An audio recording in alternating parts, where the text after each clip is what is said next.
Bienvenue dans cette vidéo où nous allons plonger dans les pages du livre Les secrets d'un esprit millionnaire de Harvey Kerr. Ce livre regorge de principes et de stratégies pour développer une mentalité prospère et atteindre le succès financier. À travers cette vidéo, chaque partie clé du livre sera explorée et illustrée par des exemples concrets, pour que vous puissiez mieux comprendre et appliquer ces concepts dans votre propre vie. Préparez-vous à plonger dans une exploration détaillée de chacune de ces parties, avec des exemples concrets qui vous permettront de saisir pleinement les enseignements du livre. Allons-y. Le livre Les secrets d'un esprit millionnaire explore divers concepts et attitudes qui peuvent aider une personne à changer sa relation à l'argent et à la réussite financière. Voici un résumé des principaux points abordés dans le livre. 1. La mentalité de richesse. L'auteur met l'accent sur l'importance de développer une mentalité tournée vers la richesse. Cela implique de se libérer des croyances limitantes sur l'argent et de cultiver des pensées et des attitudes qui favorisent la création de richesse. Dans la première partie du livre, l'auteur, Harvey Kerr, met l'accent sur l'importance de cultiver une mentalité de richesse. Pour illustrer ce concept, voici un exemple. Imaginons une personne nommée Laura qui a toujours eu du mal à joindre les deux bouts.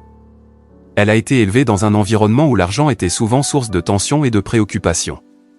Depuis son enfance, son entourage répétait des phrases telles que « l'argent ne pousse pas sur les arbres ou les riches sont cupides », des croyances qui se sont progressivement imprimées dans son esprit. En conséquence, Laura a développé une mentalité de rareté par rapport à l'argent. Elle a toujours été convaincue qu'elle n'était pas faite pour être riche et qu'elle devait se contenter de ce qu'elle avait. Ses pensées et ses attitudes négatives envers l'argent l'ont empêchée de rechercher des opportunités financières ou de privilégier la croissance financière dans sa vie. Après avoir lu Les secrets d'un esprit millionnaire, Laura prend conscience de l'impact de ses croyances sur sa situation financière. Elle réalise que sa mentalité de rareté a joué un rôle prépondérant dans ses difficultés financières.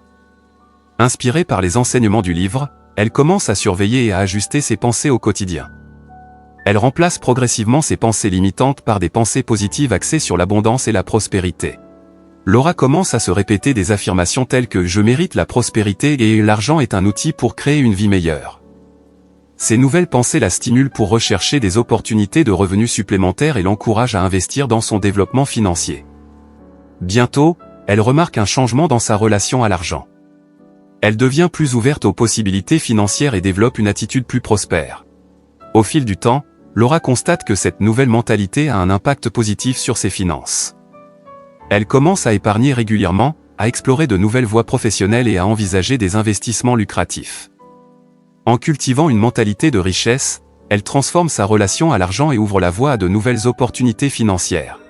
Cet exemple met en lumière l'importance de la mentalité de richesse abordée dans la première partie du livre.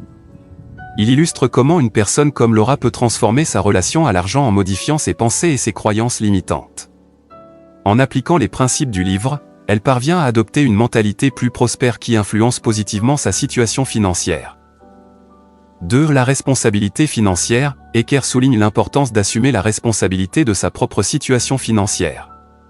Il encourage les lecteurs à cesser de se plaindre de leur manque d'argent et à prendre des mesures proactives pour améliorer leur situation. Dans la deuxième partie du livre, Harvey Kerr aborde la gestion de l'argent et l'importance de la discipline financière. Voici un exemple pour illustrer cette partie. Prenons l'exemple de Ben, un jeune professionnel qui, malgré un salaire décent, se retrouve toujours à court d'argent à la fin du mois. Il dépense sans réfléchir, accumule des dettes sur ses cartes de crédit et n'a aucune idée de où va son argent. Ses finances sont un désordre total, et il se sent pris au piège dans un cycle de stress financier constant. Après avoir lu la deuxième partie du livre Les secrets d'un esprit millionnaire, Ben réalise l'importance cruciale de gérer son argent de manière responsable. Il commence par établir un budget clair et réaliste pour suivre ses dépenses mensuelles. Il classe ses dépenses en catégories comme le logement, la nourriture, les loisirs, et se fixe des limites spécifiques pour chaque catégorie. Ben prend également des mesures pour réduire ses dépenses superflues. Il annule certains abonnements dont il ne se sert pas, trouve des moyens d'économiser sur ses factures mensuelles, et se fixe des objectifs financiers concrets pour ne plus dépenser à l'aveuglette. De plus, il commence à rembourser ses dettes de manière plus agressive en se concentrant sur celles qui ont les taux d'intérêt les plus élevés. Pour suivre ses progrès, Ben met en place un système de suivi financier régulier. Il tient un journal de ses dépenses, vérifie régulièrement ses comptes bancaires et fait un point mensuel sur ses objectifs financiers. Cette discipline lui permet de rester conscient de ses habitudes de dépenses et de s'adapter en conséquence. Au fil du temps, Ben constate une nette amélioration dans sa situation financière. En gérant mieux son argent et en adoptant une approche plus disciplinée, il parvient à rembourser ses dettes et à épargner progressivement. Il se sent moins stressé par rapport à ses finances et commence même à envisager des investissements judicieux pour faire croître son patrimoine. Cet exemple met en évidence l'importance de la discipline financière abordée dans la deuxième partie du livre. Il montre comment Ben, grâce aux principes exposés, a transformé sa relation avec l'argent en adoptant des habitudes financières plus saines. En apprenant à gérer son argent de manière responsable, il parvient à sortir du cycle de stress financier dans lequel il était enfermé et à faire des progrès significatifs vers la stabilité financière. 3. Les croyances sur l'argent. Le livre explore en profondeur les croyances inconscientes liées à l'argent et à la richesse qui peuvent saboter les efforts pour réussir financièrement. Eker souligne l'importance de remplacer les croyances négatives par des croyances positives et de se concentrer sur l'abondance plutôt que sur la pénurie. Dans la troisième partie, l'auteur met l'accent sur la façon dont les croyances et les pensées influencent nos résultats financiers. Voici un exemple pour illustrer cette partie. Prenons l'exemple de Sarah, une jeune entrepreneure pleine d'ambition mais constamment aux prises avec des échecs professionnels. Malgré son travail acharné, elle semble toujours rencontrer des obstacles dans la croissance de son entreprise. Elle se sent bloquée, incapable de passer à la vitesse supérieure, et commence à se demander si elle est simplement maudite en affaires. Après avoir lu la troisième partie du livre Les secrets d'un esprit millionnaire, Sarah réalise l'importance des croyances et des pensées relatives à l'argent et au succès. Elle prend conscience de sa propre mentalité limitante et de ses croyances négatives qui l'empêchent de prospérer. Elle se rend compte qu'elle a toujours pensé que l'argent était difficile à gagner, que le succès était réservé à quelques chanceux, et que les riches étaient souvent malhonnêtes. Avec une nouvelle prise de conscience, Sarah décide de remettre en question ses croyances limitantes. Elle commence par identifier les pensées négatives qui ont toujours influencé son attitude envers l'argent et le succès. Pour chaque croyance négative, elle cherche des preuves concrètes pour les contredire. Elle réalise que certaines de ses croyances sont basées sur des expériences passées et des influences extérieures, mais qu'elles ne reflètent pas nécessairement la réalité. Sarah s'engage également à reprogrammer ses pensées et ses croyances pour qu'elles soient plus alignées avec ses objectifs. Elle pratique des affirmations positives quotidiennes, lit des livres inspirants, fréquente des cercles sociaux plus positifs et entreprend des actions concrètes pour renforcer sa confiance en elle et son estime de soi. Elle réalise que pour réussir, elle doit transformer ses pensées et croyances limitantes en affirmations positives et en conviction en son potentiel. Au fil du temps, Sarah constate des changements significatifs dans sa vie professionnelle.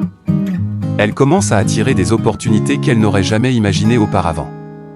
Elle attire de nouveaux clients, conclut des partenariats fructueux, et se sent globalement plus confiante dans sa capacité à réussir. Sa mentalité a évolué de manière spectaculaire, et elle est convaincue que ses succès actuels sont le reflet de ses nouvelles croyances et pensées positives. Cet exemple met en lumière l'impact des croyances et des pensées sur les résultats financiers, tels que présentés dans la troisième partie du livre.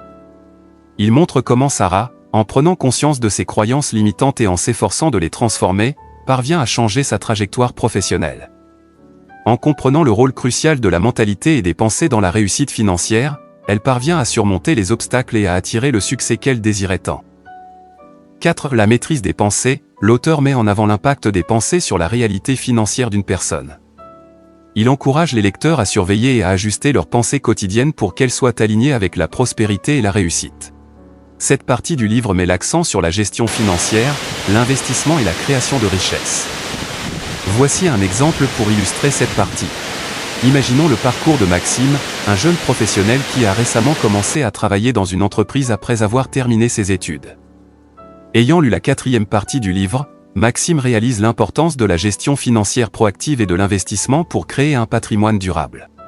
Avant de lire le livre, Maxime dépensait la majeure partie de son salaire dès qu'il le recevait. Il ne pensait pas à économiser ou à investir, et sa vision à long terme de la richesse était floue. Cependant, après avoir compris les principes de la quatrième partie du livre, Maxime décide de revoir complètement sa stratégie financière. Il commence par établir un budget détaillé pour comprendre ses dépenses et identifier des domaines où il peut réduire ses dépenses superflues. Il ouvre un compte d'épargne dédié à un fonds d'urgence et commence à mettre de côté une partie de son salaire chaque mois pour couvrir les dépenses imprévues. En parallèle, Maxime se renseigne sur les différents véhicules d'investissement, tels que les actions, les fonds indiciels et l'immobilier. Il réalise l'importance de diversifier ses investissements pour réduire les risques, tout en visant des rendements à long terme. Après avoir identifié ses objectifs financiers à long terme, Maxime élabore un plan d'investissement adapté à sa situation et à ses aspirations. Au fil du temps, Maxime voit ses économies croître à mesure qu'il adopte une approche disciplinée de la gestion financière. Il commence à investir régulièrement dans des fonds indiciels diversifiés, s'intéresse à l'investissement immobilier et cherche des opportunités pour développer son patrimoine. Grâce à sa discipline financière et à ses décisions d'investissement éclairées, ses actifs commencent à augmenter, renforçant sa vision à long terme de la richesse. Suite à ses lectures et à ses efforts pour mettre en pratique les principes de la 4e partie du livre, Maxime parvient à créer une base financière solide pour son avenir. Il a compris l'importance de gérer son argent avec sagesse, de limiter ses dépenses superflues, et d'investir avec discernement pour bâtir une véritable richesse à long terme. Cet exemple met en lumière l'impact de la gestion financière et de l'investissement pour créer de la richesse, comme illustré dans la 4e partie du livre. Il montre comment Maxime, en adoptant une approche proactive de la gestion financière et en s'engageant dans des stratégies d'investissement avisées, parvient à créer un patrimoine financier solide. En comprenant la valeur de la discipline financière et de l'investissement à long terme, il transforme sa vision financière et crée les bases d'une prospérité future. 5. La gestion financière. Eker aborde également des principes de gestion financière, notamment l'importance de l'épargne, de l'investissement et de la définition d'objectifs financiers clairs. Il met l'accent sur la nécessité de créer un plan financier solide pour atteindre la liberté financière. La 5e partie du livre Les secrets d'un esprit millionnaire met l'accent sur la maîtrise des revenus, l'entrepreneuriat et la création de sources de revenus multiples. Voici un exemple pour illustrer cette partie. Imaginons le parcours d'Alice, une salariée dynamique qui, après avoir lu la 5e partie du livre, décide de transformer sa mentalité vis-à-vis de ses revenus et de prendre des mesures pour diversifier ses sources de revenus. Avant de lire le livre, Alice se concentrait entièrement sur son travail salarié, pensant que son salaire mensuel était sa seule source de revenus. Cependant, à mesure qu'elle découvre les principes de la 5e partie, elle réalise l'importance de diversifier ses revenus pour atteindre une plus grande liberté financière. Alice commence par identifier ses compétences, passions et intérêts, tout en cherchant des opportunités d'entrepreneuriat. Elle constate qu'elle a un intérêt pour la photographie et décide de monétiser ce passe-temps en offrant des services de photographie occasionnels lors de week-ends et de soirées. Parallèlement, Alice explore des options d'investissement dans des projets passionnants qui génèrent des revenus passifs. Elle investit dans des fonds immobiliers et des petits projets d'entrepreneuriat tout en apprenant à gérer les risques et à maximiser ses rendements. De plus, Alice commence à explorer des activités de freelance en utilisant ses compétences en marketing digital, offrant ses services de consultant à des petites entreprises locales pour les aider à développer leur présence en ligne. Elle comprend que ces activités lui permettront de diversifier ses sources de revenus tout en créant des opportunités d'expansion future. Avec le temps, les diverses sources de revenus d'Alice commencent à prendre de l'ampleur. Ses activités d'entrepreneuriat, ses investissements et ses services de freelance commencent à générer des revenus supplémentaires, ce qui fait naître en elle un sentiment de sécurité financière et de liberté. Elle réalise qu'en ne comptant pas uniquement sur son salaire fixe, elle a la possibilité de maximiser son potentiel financier et de créer une base solide pour son avenir. En mettant en pratique les enseignements de la 5e partie du livre et en diversifiant ses sources de revenus, Alice parvient à créer une diversité financière qui lui offre une plus grande stabilité et une plus grande liberté.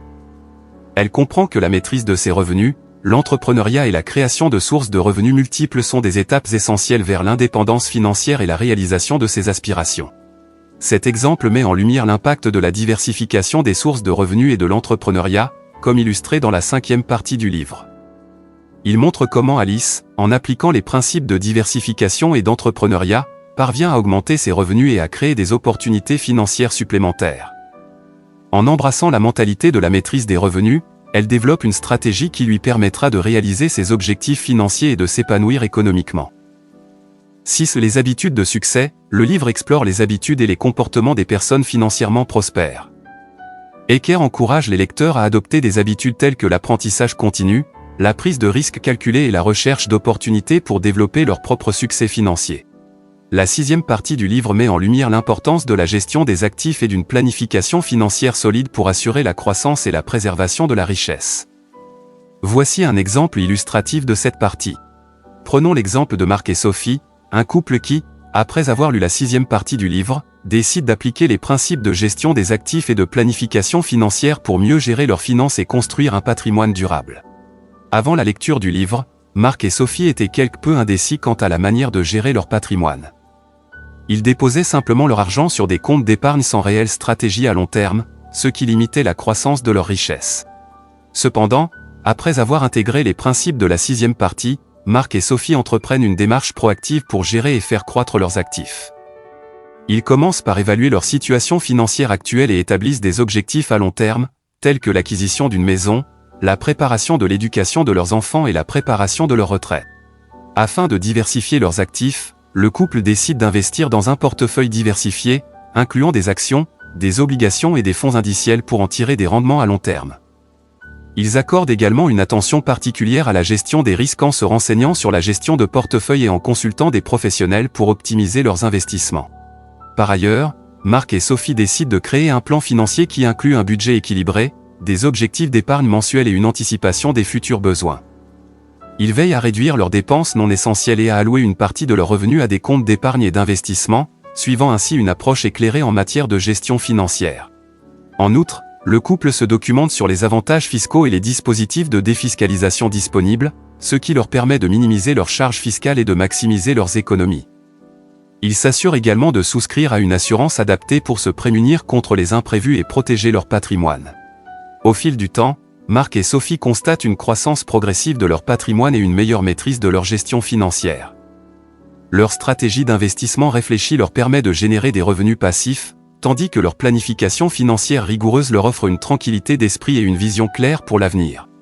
En appliquant les enseignements de la 6e partie du livre, Marc et Sophie parviennent à gérer plus efficacement leurs actifs, à faire fructifier leur argent et à préserver leur richesse sur le long terme. Leur approche proactive de la gestion financière les aide à sécuriser leur avenir financier et à se sentir en confiance quant à leur situation économique. Cet exemple démontre comment la gestion des actifs et la planification financière solide, comme enseigné dans la 6e partie du livre, peuvent aider un couple à construire un patrimoine durable et à assurer leur sécurité financière à long terme. En mettant en pratique les principes de cette section, Marc et Sophie parviennent à établir une base financière solide qui leur permettra de réaliser leurs objectifs personnels et de vivre confortablement dans l'avenir. En résumé, Les secrets d'un esprit millionnaire offrent un cadre pour transformer sa relation à l'argent et pour adopter des perspectives et des comportements qui favorisent la création de richesses. Le livre présente des principes clés pour cultiver une mentalité de prospérité, assumer la responsabilité financière, transformer les croyances limitantes, maîtriser les pensées et les comportements, gérer les finances de manière efficace et développer des habitudes de succès. Nous espérons que cette vidéo vous aura plu. N'oubliez pas de vous abonner et à activer la cloche de notification pour ne rater aucune de nos vidéos. À la prochaine pour une nouvelle vidéo.